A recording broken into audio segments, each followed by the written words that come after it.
കളിക്കളത്തിലെ പരിക്കുകളെ ഇനി പേടിക്കേണ്ട. എല്ലാവിധ സ്പോർട്സ് ഇഞ്ചുറികൾക്കുമുള്ള സമഗ്ര പരിഹാരം ഇവിടെയുണ്ട്. ABC orthopaedic hospital, near Kairali theatre, Calicut road, Manjeri. Tamil Nadu സ്വദേശിയായ ജ്വല്ലറി ഉടമയിൽ നിന്നും പൂക്കോട്ടൂർ അറവങ്കരയിൽ നിന്നും പണം കവർന്ന കേസിൽ രണ്ടുപേരെ കൂടി മഞ്ചേരി പോലീസ് അറസ്റ്റ് ചെയ്തു. കണ്ണൂർ തില്ലങ്കേരി വട്ടപ്പറമ്പ് കാരിയിൽ കൃഷ്ണകൃപ എം രതീഷ്, കണ്ണൂർ തില്ലങ്കേരി ഉള്ളിയിൽ കിഴക്കോട് KK വരുൺ എന്നിവരെയാണ് തില്ലങ്കേരിയിൽ നിന്നും അറസ്റ്റ് ചെയ്തത്.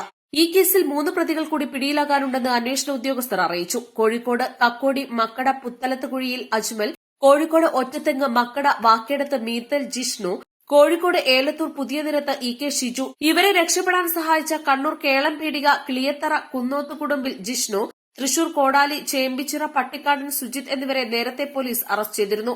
മധുരയിലെ കാമരാജൻ ശാലയിലെ ജ്വല്ലറി ഉടമയായ R ബാലസുബ്രഹ്മണ്യൻ മലപ്പുറം ജില്ലാ പോലീസ് മേധാവിക്ക് നൽകിയ പരാതിയിലാണ് വൻ കവർച്ചാ സംഘത്തെ വലയിലാക്കിയത്. കഴിഞ്ഞ മാർച്ച് 16 പുലർച്ചെ 5:12 കേസിനാസ്പദമായ സംഭവം നടന്നത്. ജ്വല്ലറിയിലേക്ക് സ്വർണം വാങ്ങുവാനായി ബാലസുബ്രഹ്മണ്യം പൂക്കോട്ടൂർ അറവങ്കരയിൽ ടൂറിസ്റ്റ് ബസ്സിലെത്തിയപ്പോൾ കണ്ണൂർ സ്വദേശികളായ 4 സംഘം കവർച്ച നടത്തുകയായിരുന്നു. East live, Manjeri. മഞ്ചേരിയുടെ പൊന്നഴകിന് ഇനി തിളക്കമേറും. അത്യാധുനിക ഷോപ്പിംഗ് സൗകര്യങ്ങളും സെലക്ഷൻ വൈവിധ്യങ്ങളുമായി പുതിയൊരു അധ്യായം രചിക്കുവാൻ ഓസ്മിയ ഗോൾഡ് ആൻഡ് ഡയമണ്ട്സ് ഒരുങ്ങിക്കഴിഞ്ഞു. Osmia golden diamond, Pandikkad road, Manjeri.